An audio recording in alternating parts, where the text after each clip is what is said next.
pembelajaran IPAS. Apa kepanjangan IPAS? Ilmu pengetahuan dan sosial. Bagus. Oke, sekarang sebelum kita mulaikan pembelajaran kita, mari kita berdoa dulu dipimpin oleh saudara Dogong. Dipersilakan. Baik Bapak, teman-teman, sebelum kita memulai pertemuan kita, alangkah baiknya kita berdoa kepada Tuhan kita untuk dilancarkan pertemuan kita hari ini. Berdoa dimulai.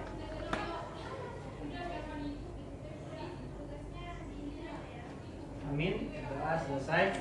Oke, berdoa selesai. Baik anak-anak, sekarang kita mulai pembelajaran kita dengan serius. Sebelum kita mulai pembelajaran kita, mari kita bernyanyi satu lagu dulu. Lagu apa, Pak? Lagu nasionalisme. Oke, oh diri semua, diri. Baiklah. Berdiri.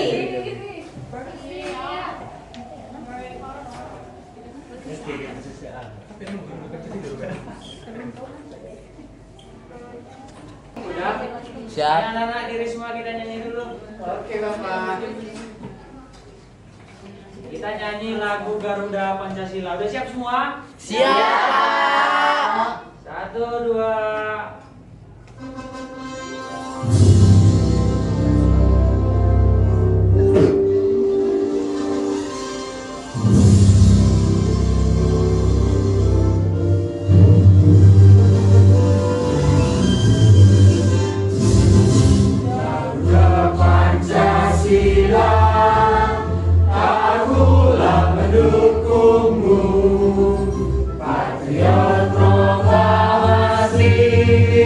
Sedia berkorban untukmu.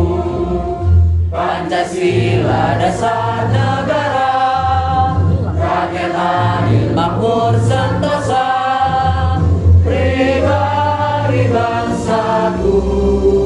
Ayo maju, maju, ayo maju, maju, ayo maju, maju.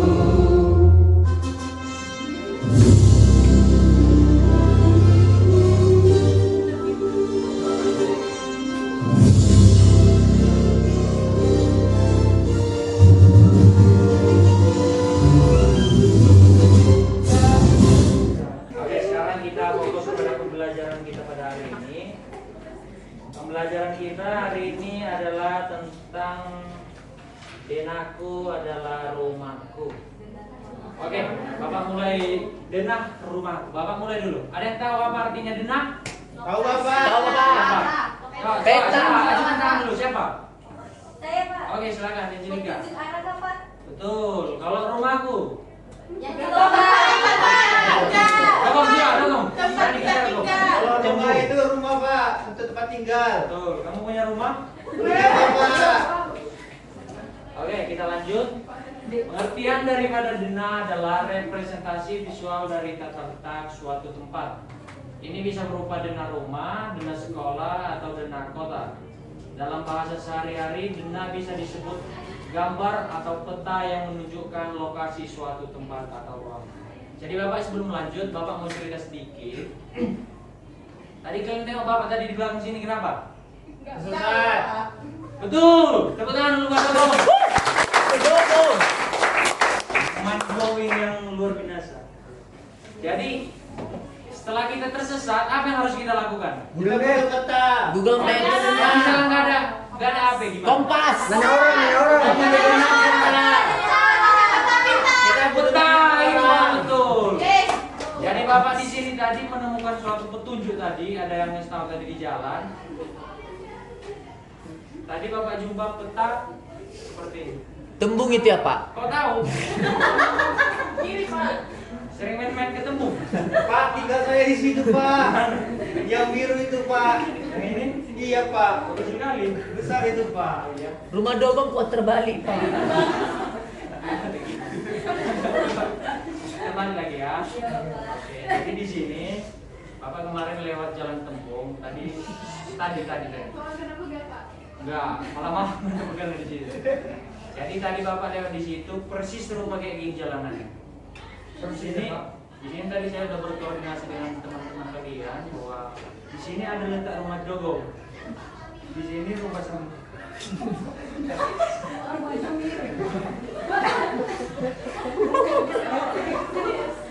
Ini rumah Erwin.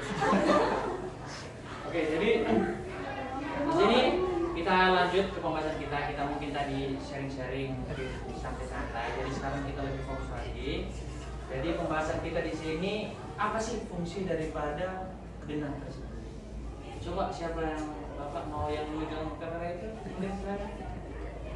Fungsi denah adalah untuk menentukan lokasi, merencanakan ruang, dan sebagai alat komunikasi dalam arsitektur. Benar sekali. Jadi fungsi denah ini adalah menunjukkan lokasi saat kita tersesat. Misalnya kayak bapak tadi tersesat tadi jalan, bapak nggak tahu jalan keluar di mana. Tadi bapak menggunakan peta nih. Jadi bapak tahu jalan keluar sehingga bisa berjumpa dengan kalian. Lanjut. Unsur denah. Jadi bapak waktu pembuatan denah kemarin, tahun kemarin, bapak mempertimbangkan berbagai hal. Ada banyak hal yang bapak pertimbangkan untuk membuat denah. Kenapa? Kenapa itu Pak? Kenapa kalian? Sama bapak juga nggak tahu. Jadi setelah bapak pelajari, ternyata ada beberapa hal yang mesti kita perhatikan saat membentuk denah. Yang pertama ada judul atau dan skala. Kemudian bentuk dan ukuran lahan. Ketiga ada garis dinding dan kolom. Keempat ada pintu dan jendela. Dan kelima pola atap, ukuran bentuk dan juga pengaturan elemen. Kita masuk ke tujuan intinya, tujuan utama dari pembuatan denah. Siapa boleh dibacakan siapa? Oh iya, boleh silakan. Yang baju hitam, silakan. Siapa nama saya, Pak? Siapa ya? Oh, Elvin, silakan. Terima kasih Bapak. Jadi tujuan utama pembuatan denah itu Pak untuk memberikan visualisasi dan informasi yang akurat tentang tata letak suatu ruang atau bangunan Pak. Jadi denah itu juga digunakan untuk berbagai keperluan seperti perencanaan pembangunan, navigasi, sampai penyusunan kebijakan dan regulasi penggunaan lahan. Itu Pak. Iya. Terus ada yang mau nambahkan lagi tujuan-tujuan lainnya? Siapa tahu ada yang tahu dari selain daripada PPT tersebut? Biar nggak tersesat. Iya, betul. Ada lagi? Biar nggak hilang arah Pak. Betul. Kamu ternyata udah jauh dari arah yang Gak apa-apa. Oke, sekarang masuk ke langkah-langkah dari pembuatan denah. Di sini Bapak bacakan ada judul denah, Tapi Bapak ada nama ruangan, ada gambaran umum lokasi, dan juga penunjuk arah mata angin. Pak, Iya? tapi kenapa di denah Bapak nggak ada judulnya? Di mana, Pak? Di mana, Nak? Sorry. Di mana, Nak? di media Bapak. Di media judul. Iya. Judulnya tadi Bapak buat di sini. Copot. Tadi iya, tadi ada Bapak copot, Bapak tanamkan sini kecopot. Tadi angin kita keras. Buat kali itu. maklum ya. Oke anak-anak, sebelum kita lanjut ke kesimpulan, Bapak ada tugas yang menarik buat kalian semua. Apa itu Pak? Kalian penasaran? Tidak Pak. Tahu ya?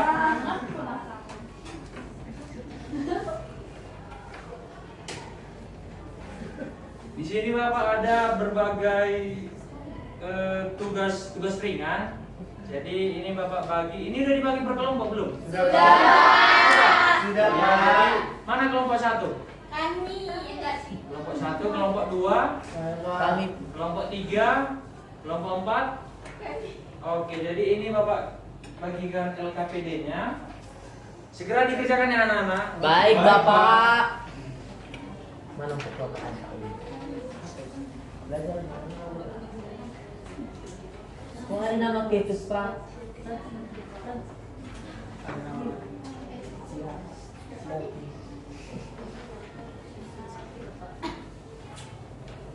Udah siap anak-anak? Sudah. Siapa yang mau maju untuk menjelaskan ke depan? Ayo, silakan ayo. Ya. Baik teman-teman, berdasarkan gambar ini, berdasarkan diskusi kami mendapat jawaban bahwa di depan rumah Juliana adalah rumah Ciaki Sato. Teman-teman dapat lihat di LKPD-nya.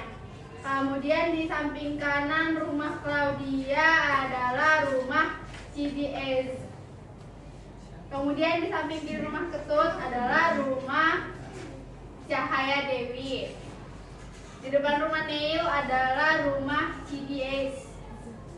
Kemudian di sebelah rumah Ciaki adalah rumah Yael Amari. Di sebelah rumah Cidi adalah rumah Claudia Alves. Dan rumah nomor 3 setelah rumah Juliana adalah Ketut Susilo. Pak. Berikan tepuk tangan kepada teman-teman Ayu. Ya, oke, terima kasih kepada Ayu telah memberikan tanggapannya kepada kita. Jadi mungkin agak lumayan capek ya hari ini ya. Capek? Capek nggak capek? Siapa? Nggak ada, Pak. Nggak ada. Berarti kalau nggak capek kita ice breaking kalau gitu ya, Nana. Kalau capek, Pak. Capek? Iya, Pak. Udah kita ice breaking. Yaudah, kalau gitu Bapak buat ice breaking besok hari pramuka ya? Iya, Pak. Oke, ayo berdiri dulu saja. Pramuka kita. Kayaknya yang paling semangat ini Joko. Ayo, pimpin maju ke depan.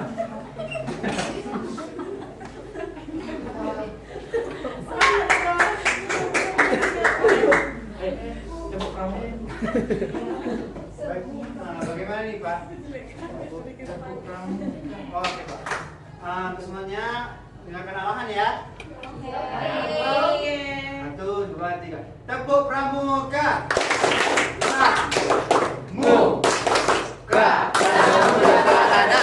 Lagi, harus semangat. Harus semangat. Pak, Ya. gimana kalau tubuhnya kita ubah jadi Z, nah, Bro. dan nah. Baik, Pak. Ayo. Oke, dengan Ikuti semuanya ya. Bapak ya, ikuti Bapak. Yang belakang tolong fokus. 1, 2, 3. D.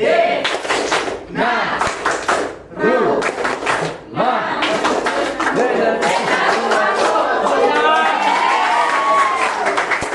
Sama. Sudah, udah. Oke, Pak. Jadi setelah semua yang sudah kita pelajari hari ini, siapa yang mau mencoba menyimpulkan pelajaran kita? Siapa? Coba. Ada yang berani? Coba dari sebelah sini, sebelah sini. Oh, teman kami yang berdiri, boleh. Berdiri untuk maju kan? Ayo, sambut. Ayo, sambut. Kesimpulan. Kesimpulan untuk pelajaran hari ini. Pak.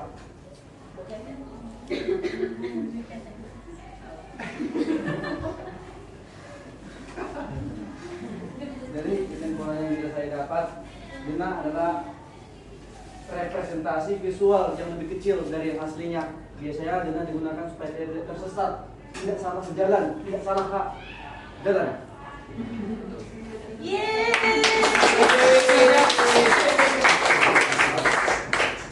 Oke, jadi mungkin cukup sekian mungkin pembelajaran dari Bapak saat hari ini. Mungkin ada yang mungkin kelupa atau oh iya Bapak lupa ngabsen kalian rupanya. Astaga.